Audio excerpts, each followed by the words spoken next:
नाज़रीन, मैं नासिर ख़ान आपसे मुखातिब हूँ और आज मैं आपके सामने एक हकीकत पे मबनी वाक़या जो मेरे साथ खुद रोनुमा हुआ और बल्कि मेरी एक आपबीती है, जिसको आप सुनने के बाद लुत्फ़अंदोज़ भी होंगे और साथ ही साथ हैरत भी करेंगे।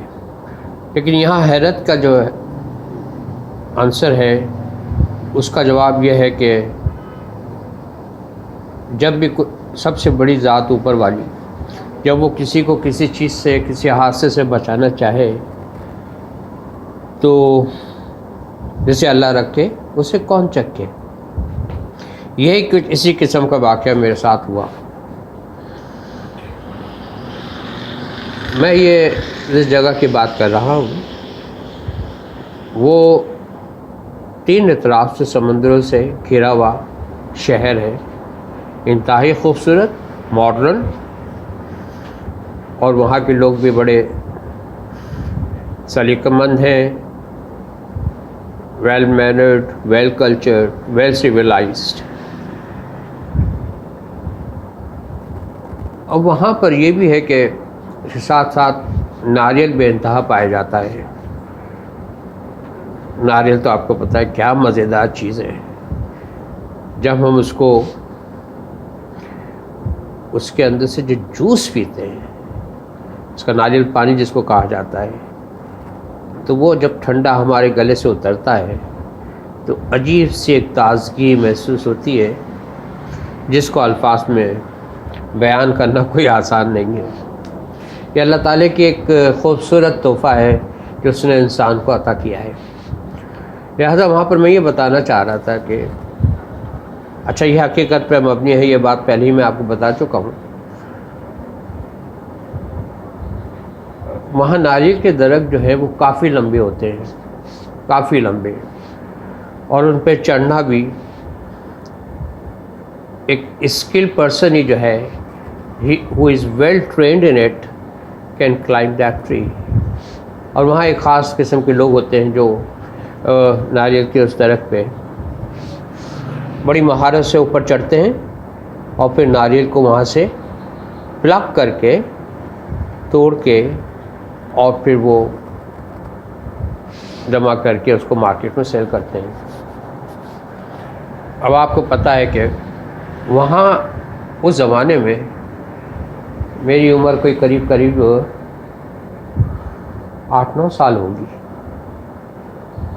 और मैं एक एक प्लेटफॉर्म पर जहाँ बैठ सकते हैं, जैसे सीमेंटेड आप आम घरों के बाहर भी देखते हैं, एक रेस प्लेटफॉर्म बना होता है, चबूतरा जिसको हम कहते हैं, मैं उस पर बैठा हुआ था।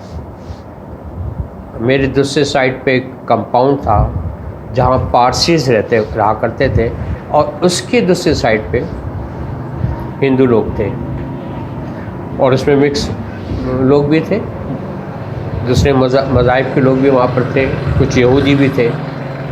बहरहाल नारियल का दरख्त तकरीबन 2 फुट मुझसे दूर, मैं तो ऊंची जगह पर बैठा हुआ था ना, वो 2 फुट दूर था। पता है मैं किस ख्याल में मगन कुछ सोच रहा था कि अचानक एकदम से आवाज़ आई।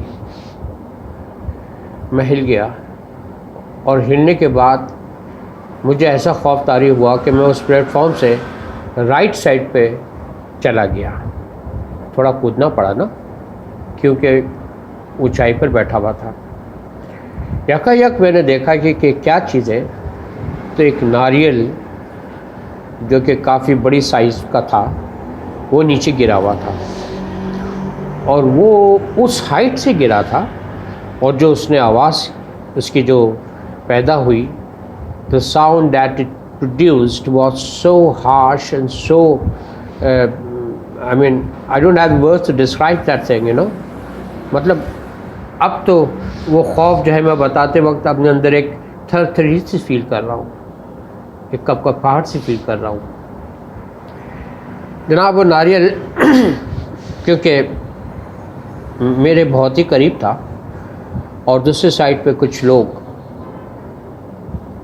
कुछ अपना गेम खेल रहे थे, उनको भी आवाज़ आई और वो भी वहाँ से दौड़े। लेकिन मेरे साथ एडवांटेज ये था कि मैं शुरू से ही एक बड़ा अच्छा एथलीट रहा। ख़ास तौर पे 100 मीटर्स की रेस में मैं काफ़ी तेज़ दौड़ता था, लिहाजा और उसके अलावा साथ साथ में जंप भी बड़े आराम से कर लेता था। मैंने जंप किया और एकदम से उसको नारियल को उठा लिया। दूसरे लोग जो उसकी तरफ दौड़े थे वो देखते रह गए, क्योंकि भाई जो पहले पहुंचता है वही पाता है। लिहाजा जनाब वो नारियल तो मैंने उठा लिया और वो नारियल को लेने के बाद मैं अचानक अपने, उस वक्त मेरा घर एक बिल्डिंग में था, सेलेस्टी, I remember the name of the building was. तो जनाब मैं 3rd फ्लोर पे मेरा घर था, इंतहाई खूबसूरत जगह। मेरे घर के बैल्कनी से समंदर नज़र आता था और ऊपर छत से बैक साइड का सी भी नज़र आता था। लिहाजा मैं दौड़ा, उस नारियल को लेके अपने घर पहुंचा और मैं इतना खुश था कि मैं आपको वो खुशी बयान नहीं कर सकता कि मुझे एक नारियल मिला, एक बड़े साइज़ का नारियल मिला। जाहिर सी बात है, ये तो मुझे पता था कि इसमें पानी बहुत सारा होगा और उसके बाद फिर इसमें मलाई होगी, और मलाई तो वो मज़ेदार चीज़ है जिसको खाए ना बने, खाए जाए। लिहाजा घर वालों ने भी देखा कि भाई ये क्या चीज़ ले आया है, और मैंने कहा देखिए भाई ये नारियल गिरा था और इस तरह से गिरा था, लिहाजा फिर नारियल को जो है वो मैं हकदार हूँ, इसका ले आया हूँ इसको। लिहाजा अच्छा, उसको नारियल को काटने की एक ख़ास टेक्निक होती है, जो कि यहाँ वो टेक्निक मैंने लोगों में नहीं देखी।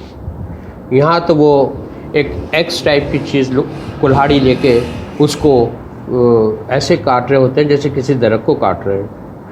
लेकिन वहाँ पर जो एक तबका है वो बड़ी खूबसूरती से उसके ऊपर एक कैप बनाता है, और उस कैप को उड़ाने के बाद इसमें स्ट्रॉ डाल के, या फिर आप उसको गिलास में पानी को निकाल लीजिए और वो इस तरह से पिया जाता है। लिहाजा कुछ टेक्निक हमारे साथ में जो रहते थे उनको ये सब पता थी, वो उस तरह से उन्होंने उसका काम किया और उसमें से 2 गिलास भर के नारियल पानी निकला। मैं बता नहीं सकता उसका मज़ा। उस वक्त मेरी उम्र 8 साल और ये हादसा, और इस हादसा के बाद मुझे कुछ, I got a gift from God, मुझे मिला। लिहाजा उसका मैंने बड़ा मज़ा लिया, वो आज तक मुझे याद है।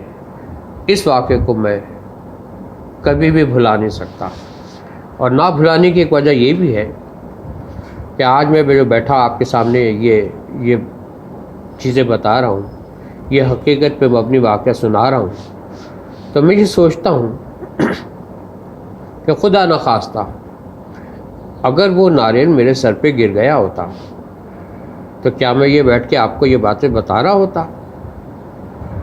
आई वुड हैव बीन डेड। मैं ज़िंदा ही नहीं होता तो आपको कैसे ये वाक़या सुनाता। लिहाजा ऐसी चीज़ें जो ज़िंदगी में होती हैं, जो हमेशा रह जाती हैं और वो बन जाती हैं एक यादगार, a happy memory which say that is the most wonderful thing in the world। यानी कि वो जिसके सहारे आप हमेशा जब भी आप खाली बैठते हैं, जैसे कि आप जानते हैं कि अंग्रेज़ी लिटरेचर का गालिब विलियम वर्ड्सवर्थ, जो कि he was the poet of nature, उसको कुदरती चीज़ें बहुत भाती थी और वहाँ बैठ के उसको आमद भी होती थी, और उसने बड़ी अच्छी under the green wood tree बहुत खूबसूरत नज़में लिखी हैं, क्योंकि वो उसको झील के किनारे बैठना, पहाड़ों के दामन में बैठना, घास पर बैठना, दरिया के किनारे बैठना बहुत भाता था और इसी से मैं बोल, लिहाजा यहाँ भी हमें एक तो ऑर्गेनिक चीज़ मिली, नेचुरल अल्लाह ताला ने हमें दी, और मैं ज़िंदा भी बचा, और ये हादसा मैं नहीं भुला सकता। अच्छा, अब आपके लिए मैं आखिर में एक क्विज़ छोड़ के जा रहा हूँ। वो ये कि आप गेस करें कि ये कौन सी जगह हो सकती है जो तकरीबन 3 साइड से, क्योंकि थोड़ा बहुत और बढ़ा लीजिए आप, ये समंदरी समंदर है और इसको बहुत सारी जगह को काट कर मज़ीद उन्होंने जो है वो कुछ एरियाज़ बनाए जो कि बहुत एक्सपेंसिव एरियाज़ हैं। कीमतें वहाँ पर आसमान से बातें कर रही हैं। It is not easy to afford something in that place, you need to pay more. आपको बहुत पैसा देना पड़ता है तब जाके आप कोई प्रॉपर्टी ख़रीद पाते हैं।